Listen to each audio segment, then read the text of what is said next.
bang, bang. Hello everyone, कैसे हैं आप सब। उम्मीद करता हूँ बहुत अच्छे होंगे। तो चलिए आज का नया टॉपिक शुरू करते हैं जिसका नाम है advantages of the franchising to the franchisor.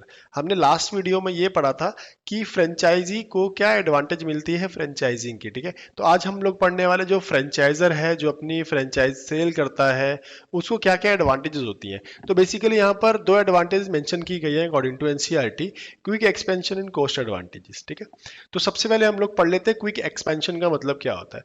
Quick expansion का यहाँ पर ये मतलब हुआ कि क्विकली एक्सपैंड होना, ठीक है। क्विकली एक्सपैंड का मतलब यहाँ पर ये कह रहा है कि किस तरह से वो अपनी फ्रेंचाइज को सेल करके क्विकली एक्सपैंड कर सकता है। फर्स्ट पॉइंट है, it involves low capital investment.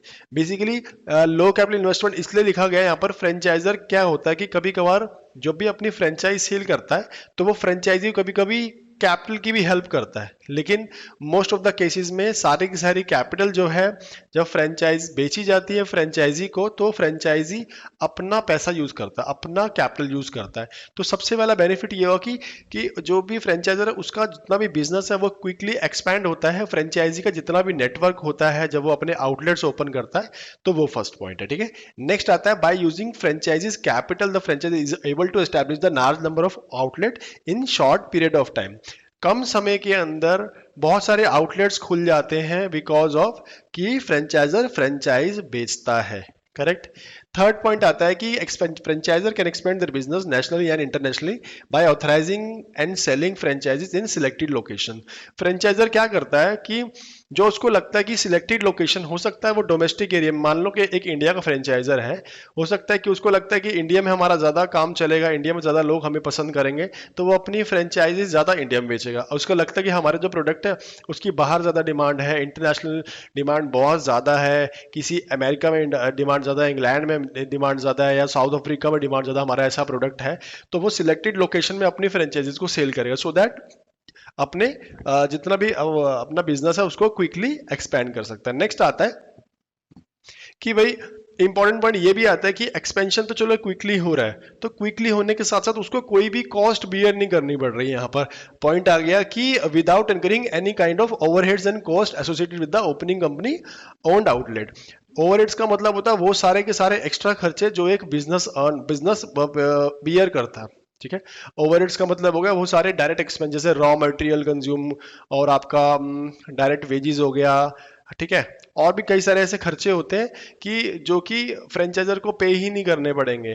जैसे कि आप मान लो फ्रेंचाइजर अपने बिजनेस को आगे बढ़ाना चाहता है, तो वो क्या करेगा, अपने अगर वो खुद के ब्रांचेस ओपन करना चाहता है, वो किसी को फ्रेंचाइज सेल नहीं करना चाहता, तो वहां पर नंबर ऑफ एम्प्लॉयज भी बढ़ेंगे, ठीक है, नंबर ऑफ ओवरहेड्स भी बढ़ेंगे, वहां पर वो सब चीजों का झंझट भी उसके सर पर होगा। जितने भी एम्प्लॉयज होंगे उनको जितने भी इश्यूज होंगे, जितने भी प्रॉब्लम्स होंगी, वो सारी सॉर्ट आउट करनी पड़ेंगी, करेक्ट। और जितने भी बिजनेस के अंदर जितने भी एम्प्लॉयज होंगे उनकी एक फिक्स सैलरी होंगी, तो वो कहीं ना कहीं फिक्स्ड ओवरहेड, फिक्स एक्सपेंस भी कहीं ना कहीं उसका बढ़ जाएगा, ठीक है। ये बात क्लियर है।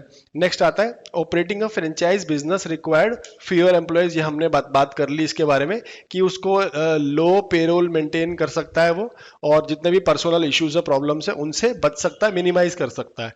And it help build consumer recognition quickly and establish the franchisee. तो जितनी ज्यादा आउटलेट होंगे, देखो एक छोटी सी बात समझना, अगर मान लो मेरा एक आउटलेट है इंडिया में, वो बहुत अच्छा काम करता है, लेकिन एक ही आउटलेट है ना, और एक मेरा पड़ोसी है वो एवरेज काम करता है लेकिन उसके आउटलेट्स बहुत ज्यादा इंडिया के अंदर, तो नजर में कौन पहले आएगा, वो पहले आएगा या मैं पहले आऊंगा, नहीं ना।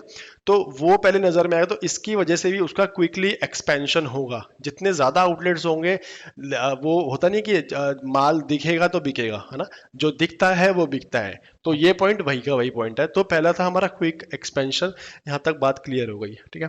नेक्स्ट आता है कॉस्ट एडवांटेजेस। कॉस्ट एडवांटेजेस में यहाँ पर 3 पॉइंट्स मेंशन किए गए हैं, तीनों के तीनों कहीं ना कहीं एक दूसरे से मिलते जुलते हैं।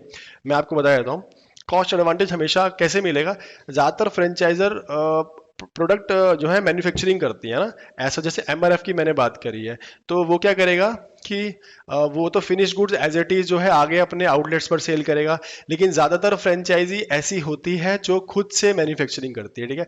खुद से जब वो मैन्युफैक्चरिंग करेगी तो उसका रॉ मटेरियल कहाँ से खरीदेगी फ्रेंचाइजी, उसका रॉ मटेरियल खरीदेगी फ्रेंचाइजर से, यह एग्रीमेंट में मेंशन होता है। अब फ्रेंचाइजर फ्रेंचाइजी बेचने से पहले, फ्रेंचाइज बेचने से पहले अकेला काम करता था। जब वो अकेला काम करता था तो उसके रॉ मटेरियल, जो भी पैकेजिंग मटेरियल खरीदना होता था, तो वो जो भी क्वांटिटी में खरीदता था, मान लो एक 1000 kg उसको रॉ मटेरियल खरीदना होता था, जो भी उसका रेट था, मान लो 10 रुपीज पर केजी उसका रेट था जब वो उसको इंडिविजुअली खरीदना था। लेकिन अब क्या हुआ, अब उसने अलग अलग फ्रेंचाइज सेल करी, अब उसको 1000 kg रॉ मटेरियल नहीं चाहिए, अब उसको 10,000 kg रॉ मटेरियल चाहिए, क्योंकि वो आगे अपनी फ्रेंचाइज को भी तो सेल करेगा ना। तो अब जो 10,000 रॉ मटेरियल बाय करेगा 10,000 kg, और जो 1000 kg बाय करता, दोनों के रेट में डिफरेंस आएगा। 1000 kg बाय करता 10 रुपए पर केजी में, लेकिन जब वो 10,000 kg बाय करेगा तो कहीं ना कहीं रेट में डिफरेंस आएगा, नहीं आएगा? कहीं ना कहीं 7 रुपए केजी, 8 रुपए केजी उसको पड़ेगा ना। तो that is called cost advantage. जब फ्रेंचाइजर अकेला था, ठीक है, वो अपनी फ्रेंचाइज बेचने से पहले सारी की सारी एडवर्टीजमेंट कॉस्ट खुद बियर करता था। जितना भी एडवर्टीजमेंट, चाहे वो इंटरनेशनल एडवर्टीजमेंट हो, चाहे वो किसी भी प्लेटफॉर्म पर हो, चाहे वो प्रिंट मीडिया हो, चाहे वो सोशल मीडिया हो, तो उसको सारा कुछ खुद ही बियर करना पड़ता था। लेकिन फ्रेंचाइज बेचने के बाद वो सारा का सारा खर्चा क्या हो जाएगा, आपस में बढ़ जाएगा सारे के सारे फ्रेंचाइजीज के अंदर। जैसे यहाँ पर मेंशन होता है कि contribution by the franchisee is 1 to 2% of total sales. Cost advantage का सबसे बड़ा बेनिफिट यही होता है कि एडवर्टीजमेंट करने पर जितना भी सारा खर्चा आता है वो सारी फ्रेंचाइजीज आपस में बांट लेती हैं। फ्रेंचाइजर को बहुत फायदा होता है इसके अंदर। तो ये थी दो एडवांटेजेस जो कि फ्रेंचाइजर को मिलती है in the case of franchise. Next आता है हमारा disadvantages of the franchising to the franchisee. जो फ्रेंचाइज बाय करता है, अब की बार हम लोग उसके लिए देख रहे हैं कि उसके लिए क्या क्या डिसएडवांटेजेस है। पहली डिसएडवांटेज आती है right and the only way of doing things, कि जितने भी हमारे बिजनेस प्रोसीजर्स होते हैं जो कि फ्रेंचाइजी ऑपरेट करता है, मान लीजिए मैकडी के अंदर एक बर्गर बनाने का फॉर्मूला है, तो वो जो फॉर्मुलेशन है, किस तरह से बर्गर तैयार करना है, किस तरह से उसको प्रोसेस करना है, वो फॉर्मुलेशन उसी तरह से चलेगा जिस तरह से फ्रेंचाइजर ने सेट करा है। उसका टेस्ट के अंदर भी कोई चेंज नहीं लाएंगे। मैकडी की जितनी भी फ्रेंचाइजी आप देखोगे जहां पर भी ओपन है, वो अपनी मर्जी से किसी भी तरह का चेंज नहीं कर सकती। तो उनके पास में बड़ी ही लिमिटेड डिग्री ऑफ फ्रीडम होती है। मतलब कहने का मतलब फ्रीडम तो वैसे बिल्कुल ही नहीं होती, बट फिर भी यहाँ पर हम लोग लिमिटेड वर्ड यूज कर रहे हैं, ठीक है।